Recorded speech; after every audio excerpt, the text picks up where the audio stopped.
Hi guys! Welcome back to my vlog at Dressable Yesta Vlogs. For today's video ay meron tayong i-highlights.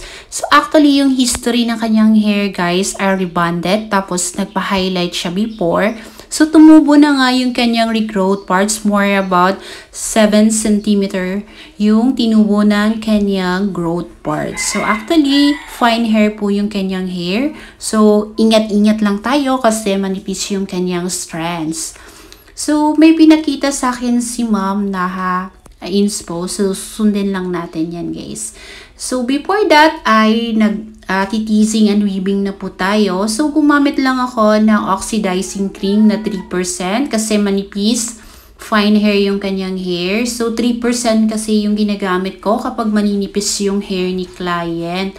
So 3% tapos bleaching tapos naglalagay din naman ako ng band protect. Nagtitis lang ako ng macrolides. So yung tinatawag na macrolides ay malalaking weave ng pag-weave nyo ng hair guys. So, nilalagyan ko siya ng foil or foam sheet para malip yung binibleaching natin. So, pag nag-bleach kayo guys, tandaan nyo po na marunong po kayong mag-analyze dahil hindi ganon kadali or hindi basta-basta na lamang kayo mag-bleach nang wala po kayong kaalam-alam. So, the first step na gagawin nyo ay hair analyzation. So, kailangan i-analyze nyo muna ang hair ni client bago kayo mag-bleach. So, kung talagang hindi na carry ng hair ni client na i-bleach, wag na po ninyong gagalawin. Because it may cause damage hair or maybe magbe-brittle, magre-rubberize, or maybe malusaw yung buhok ni client. So, yung gagawa nito guys, naka-training, nakapag-aral talaga siya, malawak yung kaalaman niya, maraming ideas yung pagiging isang HD niya guys. So disclaimer lang guys wag nyo po itong gagawin kapag hindi po kayo professionals. For the non-professionals, maaari po kayo mag-training sa mga experts na mga like mga training centers. Meron din mga training centers na nagtitraining guys about dito.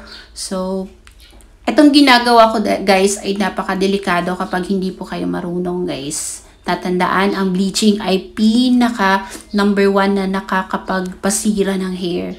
So, kailangan mag-ingat kayo guys. Kung mag-do-it-yourself kayo guys, dapat meron kayong kasamang professionals para meron mag-guide sa inyo. So, yun nga guys, macrolides. Yan yung techniques ko guys. Dito ako nag-umpisa sa outer layer ng kanyang hair down to her bottom nape area.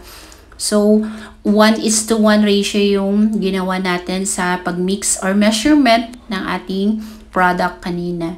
So, anyway guys, ayan, pahid-pahid lang ng bleaching sa hair na tinis natin kanina.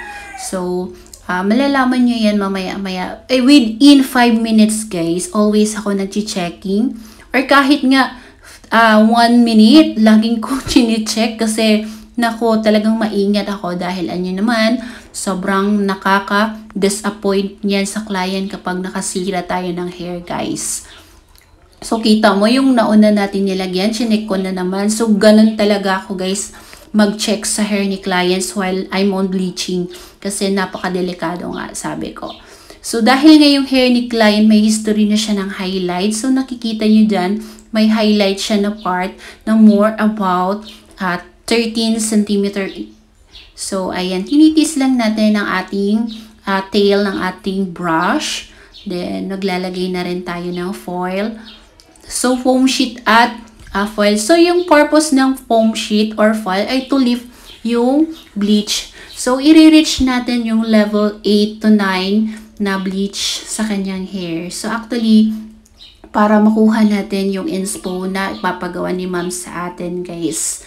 So, si Ma'am Ira ay talagang client ko na siya before. Ever since nung wala pa akong salon, nung nagtatrabaho pa lang po ako kay Tita Marilu. So, ako na po talaga nag-aayos ng kanyang hair din. Ako rin yung naglilinis ng kanyang power ingrown noon. So, ngayon, nakabalik siya dito sa atin. Pero yung last time na highlight niya, hindi po ako may gawa-gawa po ng iba yan. So, this time, pag nagustuhan ka talaga ni client, kahit nakatry na siya sa iba, ay talagang babalik-balikan kanila dahil alam naman nila at buong puso mong ginagawa yung buhok nila, hindi mo binabara, talagang pinaghirapan mo, pinagsikapan mo. So, ang client talaga, once na nakapag-try na sa iyo, ay talagang babalik at pabalik yan sila, guys.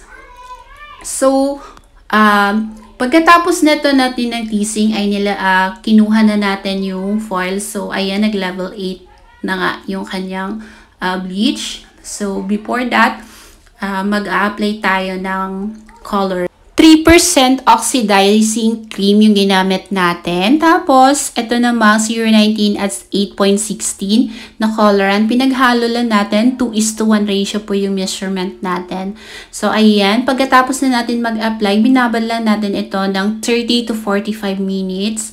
So, nag-umpisa ako mag-apply sa kanyang nape bottom area. So, ayan, well, binababad na natin. Pinalawan na po natin at treatment na po natin. So, ito na nga po yung kinalabasan ng kanyang hair, guys. At talagang nagustuhan na rin naman ni Ma'am Ira yung hair niya, guys. So, nakuha natin yung kanyang hair inspo. Hopefully, meron kayong natutunan at hopefully, nag-enjoy kayo sa aking mga videos. Thank you for watching and God bless you all. And please support and subscribe my YouTube channel. Please follow, like, and share. At maraming salamat po sa panonood nyo. God bless you, and bye-bye!